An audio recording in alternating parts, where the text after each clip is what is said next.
¿Qué pasaría si África lograra, por fin, controlar su propio dinero, y el mundo no estuviera dispuesto a aceptarlo? Hoy, Francia está en pánico. Y esta vez, no se trata solo de un escándalo político o manifestaciones en las calles de París. Es mucho más profundo. Durante décadas, muchos han sostenido que el verdadero poder de Francia en África no terminó con el colonialismo, solo cambió de forma. El propio François Mitterrand, expresidente francés, lo dijo claro. Sin África, Francia dejaría de ser una potencia mundial en el siglo XXI. Y hoy, esas palabras retumban más fuerte que nunca. 3 países africanos, Burkina Faso, Mali y Níger, han tomado una decisión histórica. Están cortando los lazos estratégicos que los ataban a París desde hace más de 80 años. Están desmantelando, pieza por pieza, la arquitectura financiera impuesta por Francia, y en el centro de todo está el franco CFA, una moneda que durante generaciones fue garantía y símbolo de la influencia francesa en la región. Pero esto no es una simple reforma. Es una rebelión financiera, audaz y frontal. Estos países no solo están diciendo no al franco CFA. Están construyendo un banco regional propio, un banco pensado para reemplazar completamente el sistema actual. Y aún más explosivo, se discute, a puertas cerradas pero cada vez con más fuerza, la posibilidad de crear una nueva moneda respaldada en oro. Imaginen el impacto. Una divisa africana basada en oro desafiaría no solo a Francia y al euro, sino también al dólar estadounidense, el pilar del sistema financiero global. Por supuesto, el mundo reacciona. Donald Trump, cuando aún era presidente, advirtió que si algún país lograba destronar al dólar como moneda de reserva mundial, eso sería, en sus palabras, como perder una gran guerra mundial. El mensaje era claro: desafía el sistema y prepárate para las consecuencias. Y sin embargo, algo está cambiando. En África crece un movimiento por la soberanía monetaria. Más líderes y ciudadanos se hacen preguntas incómodas. ¿Por qué debemos comerciar entre nosotros usando dólares estadounidenses? ¿Por qué nuestras transacciones internas tienen que pasar por bancos occidentales? ¿Por qué seguimos permitiendo que una parte de nuestras reservas esté bajo control extranjero? Para 14 países africanos, el franco CFA ha representado mucho más que una simple moneda. Ha sido una soga invisible, controlando decisiones económicas clave, desde préstamos hasta reservas internacionales, siempre bajo el ojo vigilante de Francia. Piensa en esto. Crees controlar tu economía, pero parte fundamental de ese control está a miles de kilómetros, en París. ¿Qué otro país aceptaría eso indefinidamente? Ahora, el cambio ya no es una teoría. Burkina Faso, Mali y Níger están poniendo $1.000 millones de capital inicial en su nuevo banco de desarrollo. Su objetivo es claro: financiar infraestructura, energía, agricultura e innovación tecnológica sin depender de instituciones financieras dominadas por Occidente. Pero la historia nos advierte. Este camino ya se intentó antes, y el precio fue sangriento. En 1963, Sylvanus Olympio, el primer presidente de Togo, trató de lanzar una moneda nacional para romper con el franco CFA. 3 días antes del anuncio oficial, fue asesinado. El mensaje fue brutal y directo. Desafía este orden financiero y podrías pagar con tu vida. Hoy, la gran pregunta es inevitable. ¿Están Burkina Faso, Mali y Níger a punto de lograr una verdadera independencia económica para África? ¿O están cayendo en la misma trampa mortal que apagó los sueños de Olimpio? Porque lo que está en juego no es solo una moneda. Es el control del desarrollo, la riqueza y el futuro de todo un continente. Un paso en falso puede significar crisis, sanciones o incluso violencia. Pero si logran resistir, pueden abrir la puerta a una era de prosperidad soberana. ¿Realmente puede África romper sus cadenas financieras y desafiar el orden global, o está condenada a repetir su historia de represión económica? Para entender por qué este momento es tan radical, necesitamos retroceder en la historia y descubrir cómo Francia diseñó una trampa financiera que ha durado casi 80 años. ¿Sabías que la independencia africana fue, en muchos casos, solo una ilusión en papel? Para entender cómo llegamos al punto en que países del Sahel desafían abiertamente a Francia y al sistema financiero global, tenemos que retroceder al final de la Segunda Guerra Mundial. Francia estaba devastada. Sus ciudades, su economía y su influencia global eran apenas una sombra después de años de ocupación nazi. París necesitaba urgentemente recursos para reconstruirse y evitar el colapso. Fue en ese contexto, en 1945, que nació uno de los mecanismos de control más duraderos y menos transparentes del siglo XX, el franco CFA. La idea era tan brillante como inquietante. Si bien las colonias africanas podían, eventualmente, acceder a una independencia política, la independencia económica seguiría siendo un espejismo. Charles de Gaulle y los líderes franceses tenían claro que el verdadero poder no estaba en las banderas ni en los discursos, sino en el dinero. Así, crearon un sistema que, por fuera, parecía acompañar el proceso de descolonización, pero que, en la práctica, aseguraba que los grandes resortes de la economía africana siguieran en manos de París. El franco CFA, siglas de Colonia Francesa de África, originalmente, aunque luego se redefinió como Comunidad Financiera Africana, se implementó como moneda común para gran parte del África Occidental y Central. Hoy, ese mismo sistema sigue vigente, agrupando a 14 países en 2 uniones monetarias.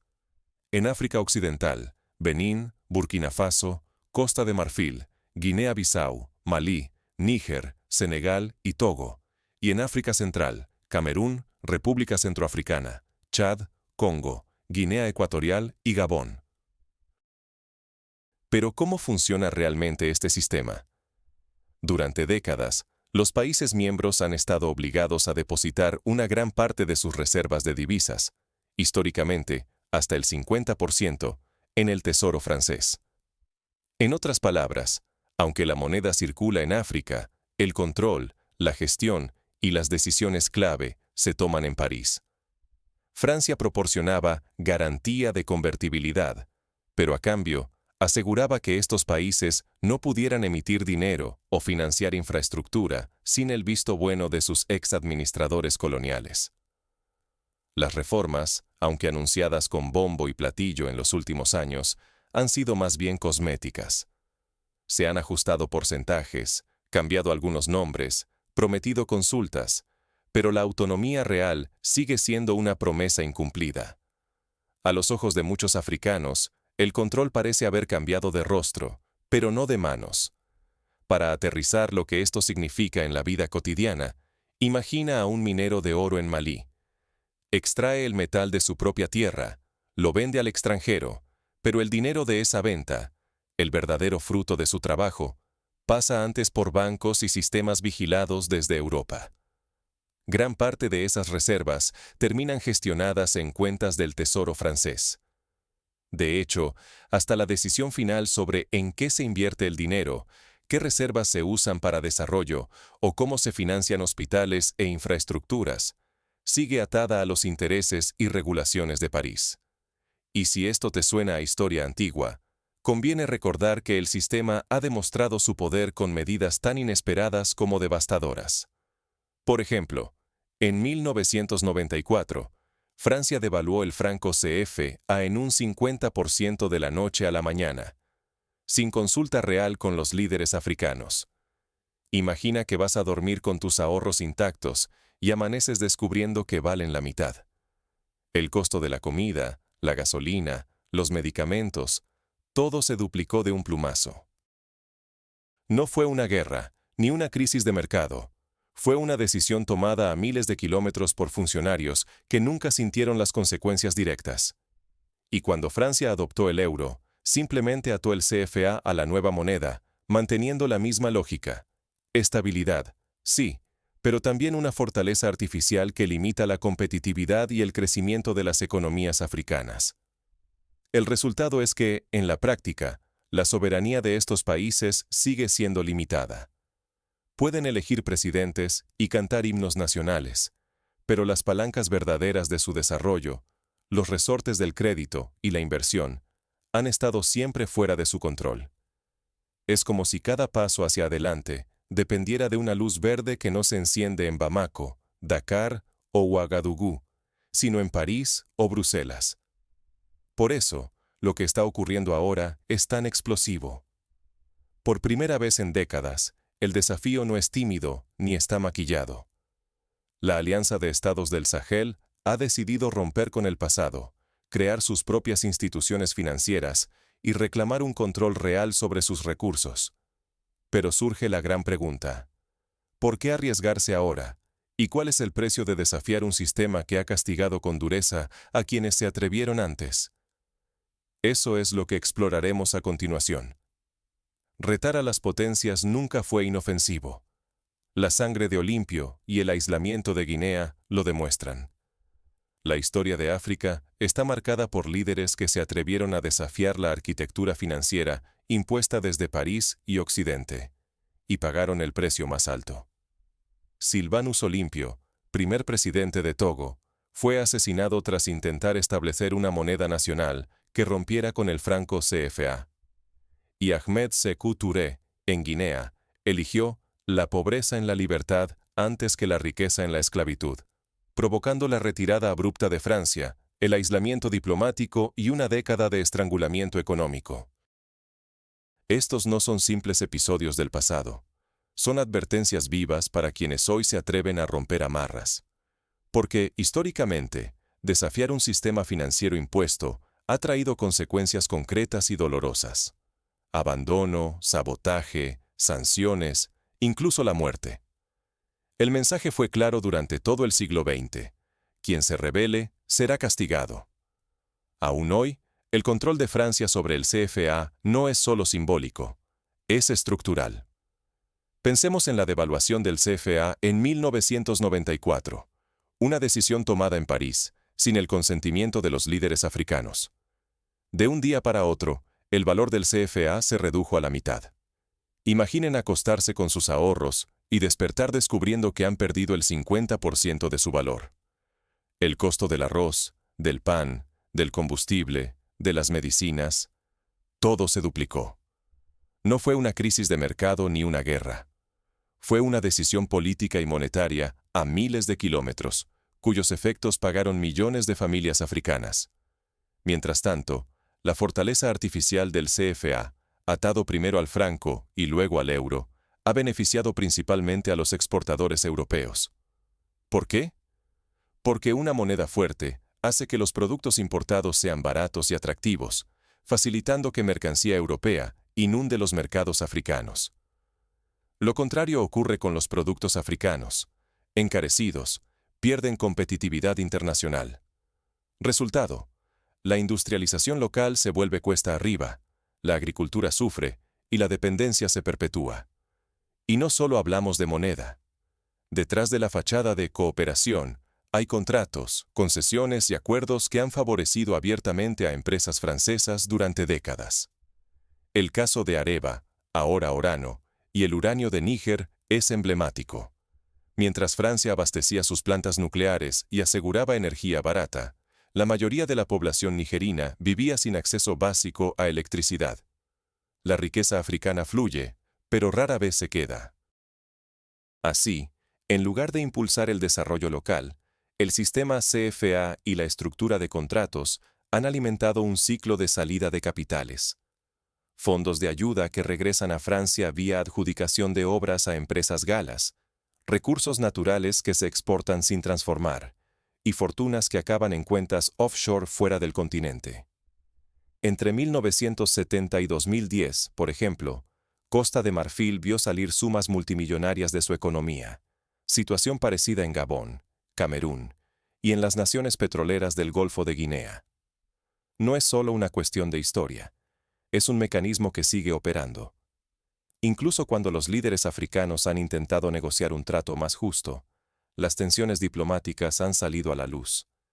Basta recordar la escena en 2017, cuando un estudiante de Burkina Faso le preguntó a Emmanuel Macron por qué su universidad sufría apagones mientras Francia se beneficiaba del uranio africano.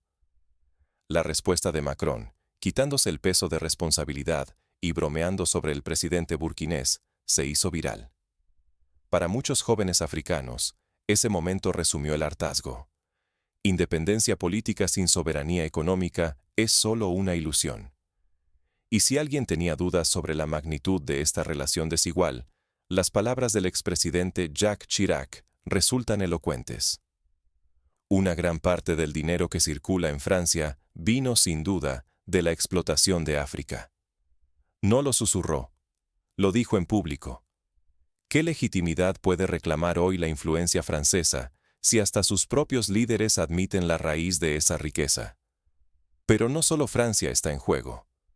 El anclaje del CFA al euro también ha hecho que los destinos de estas economías queden sujetos a decisiones tomadas por el Banco Central Europeo, y por extensión, a la volatilidad geopolítica de Occidente.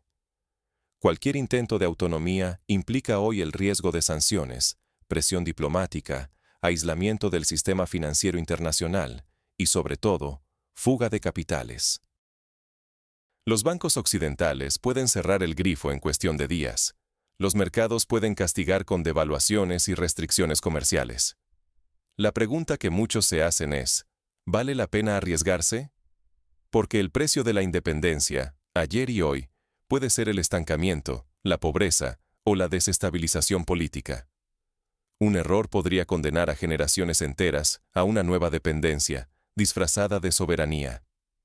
Sin embargo, la Alianza del Sahel parece decidida a desafiar este legado con una estrategia inédita: crear una banca soberana, financiar su propio desarrollo y construir una arquitectura monetaria regional.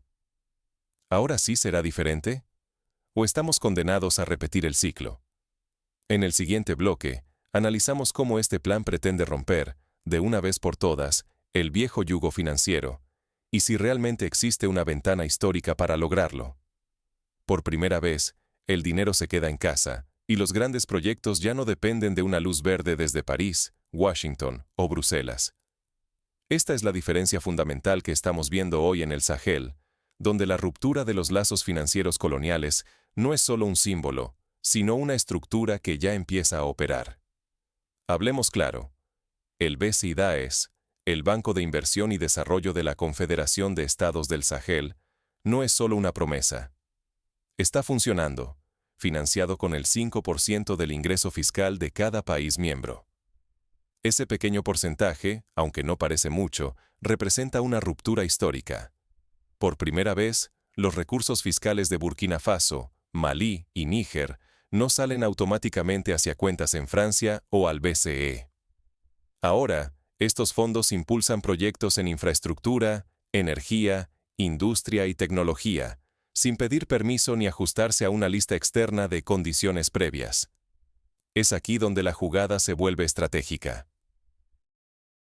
Porque el BCIDAES no solo quiere construir carreteras y represas, busca transformar la forma en que el dinero circula en la región, apostando por la cooperación con actores no tradicionales. ¿Y quiénes son esos nuevos aliados? Por un lado, el bloque BRICS, con China a la cabeza, interesado en financiar desarrollo sin las ataduras clásicas del FMI. Por otro, los fondos soberanos africanos, que ven en este banco una oportunidad para invertir en su propio continente, reteniendo riqueza y evitando la fuga de capitales que históricamente ha frenado el crecimiento local. Pero quizás la apuesta más disruptiva es el impulso a los sistemas de pago intraafricanos.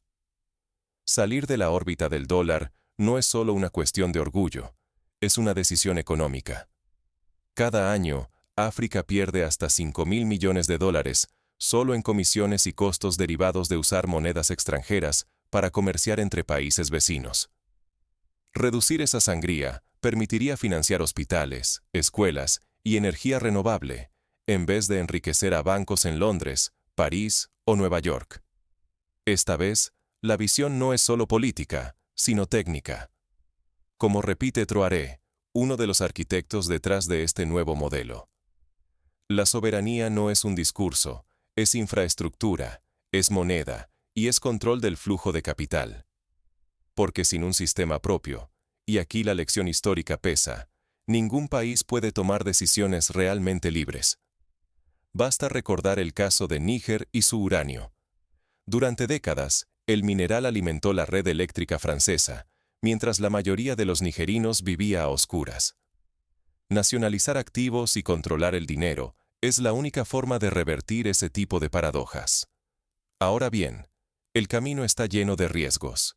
Que el banco funcione no depende solo de la voluntad política, sino de su capacidad para resistir presiones externas. La historia africana está plagada de experimentos monetarios que acabaron en fractura o intervención. Líderes como Sylvanus Olympio en Togo pagaron con su vida el intento de escapar del franco CFA. Reformistas en Malí y Níger fueron derrocados o marginados cuando intentaron reformar el sistema. Francia, ante cada movimiento de independencia monetaria, respondió con advertencias, presiones diplomáticas e incluso intervención militar. La pregunta que todos se hacen hoy es si la nueva infraestructura y la alianza con potencias emergentes bastarán para evitar otro ciclo de sabotaje y dependencia. Y aquí está el corazón de la apuesta. Si el BCIDAES y este modelo sobreviven, África podría finalmente cambiar el mapa económico mundial, mostrándole al sur global que sí es posible salir del yugo de las potencias tradicionales. Pero si fracasa, quedará reforzada la narrativa de que la dependencia es inevitable, y se cerrará por años cualquier oportunidad de soberanía real. No solo para el Sahel, sino para todo el continente. Hasta ahora, la señal es clara. Las reglas viejas ya no se aceptan sin discusión, y la generación joven africana exige resultados tangibles, no solo banderas y discursos. Pero el desafío más grande está por venir. Porque construir instituciones propias es solo una parte. Lo realmente difícil será resistir la presión de un sistema global que nunca ha tolerado la desobediencia monetaria africana. ¿Cómo responderán el FMI, el Banco Central Europeo y Washington ante este giro? Esa es la batalla que se avecina. El futuro no lo dictan los discursos, sino las reglas del dinero. Y lo que está pasando en el Sahel es una lección viva para cualquier nación que busque independencia real. La soberanía política sin control monetario es solo una ilusión temporal.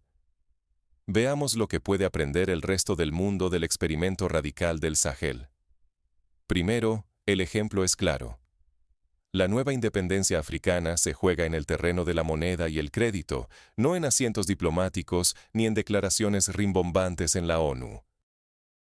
Burkina Faso, Malí y Níger dejaron de esperar la aprobación de París, Washington o Bruselas y decidieron crear su propio banco de desarrollo, la BCIDAES, financiado no por préstamos condicionados, sino por aportes directos de sus propios presupuestos nacionales.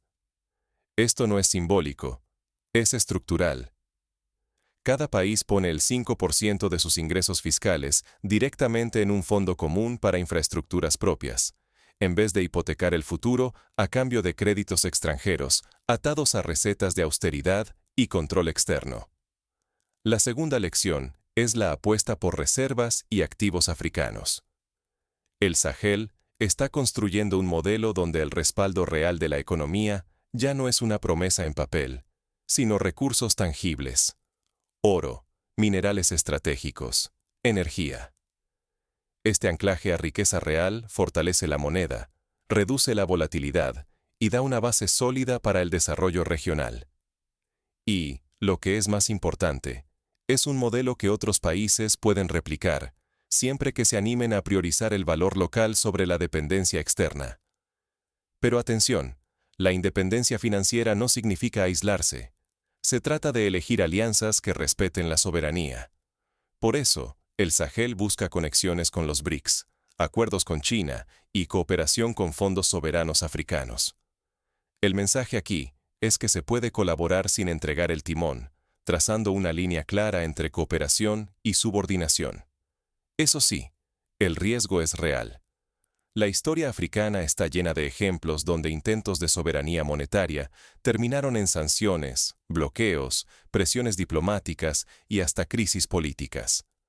Salirse de los esquemas del FMI o del franco CFA no garantiza el éxito. De hecho, puede costar caro.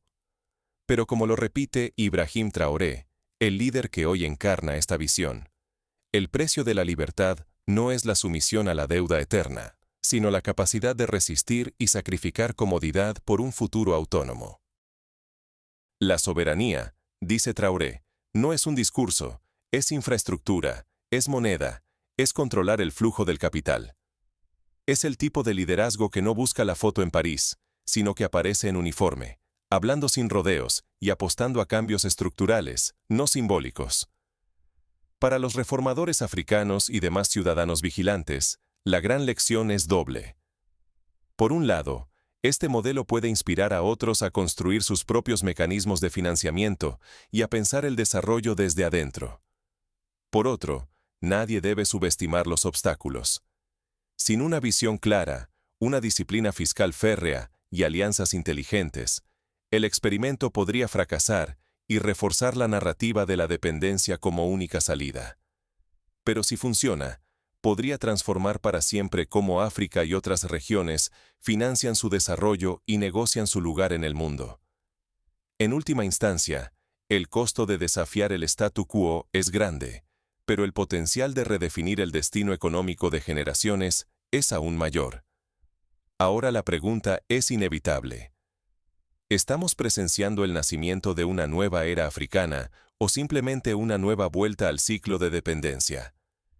En el próximo bloque, exploramos los posibles escenarios y lo que podría venir para el continente y el sistema global. La batalla de África ya no es solo política, es por el alma de su dinero. Durante décadas, el destino de millones ha dependido de acuerdos firmados lejos del continente, de monedas extranjeras impresas en París o de reservas custodiadas en bancos que no hablan ninguna lengua africana. Hoy, por primera vez en la historia reciente, son los propios africanos quienes están reescribiendo las reglas del juego. ¿El riesgo? Enorme. Pero quedarse callados, aceptar que la única opción es obedecer a las lógicas del franco CFA o del dólar, eso sí sería un fracaso garantizado. Mientras los presidentes y ministros del Sahel se la juegan al romper estos lazos, no solo desafían a Francia, desafían a la arquitectura global que dicta quién prospera y quién solo sobrevive. Para muchos, es una locura enfrentar al sistema financiero mundial y arriesgarse a sanciones, bloqueos o represalias. Pero, ¿cuál es la alternativa? Seguir pagando miles de millones en costos de transacción, en intereses, en la ilusión de una independencia que no controla su flujo de dinero. Como dice el propio Ibrahim Traoré, la soberanía no es un discurso bonito, es infraestructura, es moneda propia, es decidir el destino de tu riqueza sin pedir permiso. Y sí, la amenaza es real. Basta recordar lo que les pasó a líderes que soñaron con una África financiera libre. Pero también cambió el tablero. Hoy existe un banco de inversión africano operativo, sistemas de pago regionales que ahorran miles de millones, una voluntad política que no se esconde detrás de corbatas ni cumbres en Europa. Por eso, este momento no es solo un ajuste técnico, es un desafío directo al orden financiero mundial y quizás la oportunidad de transformar el futuro del continente. Pero aquí es donde tú y yo entramos en la ecuación. El silencio, la apatía, perpetúan la dependencia. La historia de África y del sistema financiero global no la escriben solo los presidentes ni los banqueros. Se construye en los debates, en la presión pública, en exigir transparencia y cuestionar por qué seguimos usando monedas de otros para riqueza propia. Si Asia y América Latina ya exploran alternativas, ¿por qué África no? Así que la pregunta es, ¿estamos ante una revolución que dará paso a una era de prosperidad soberana, o veremos repetir viejos errores? El resultado depende también de quienes deciden no callar. ¿Y tú? ¿Vas a participar en el debate o dejar que el silencio decida por ti? Déjame tu opinión en los comentarios y sigamos conversando, porque lo que está en juego hoy puede cambiar el mañana de todo un continente.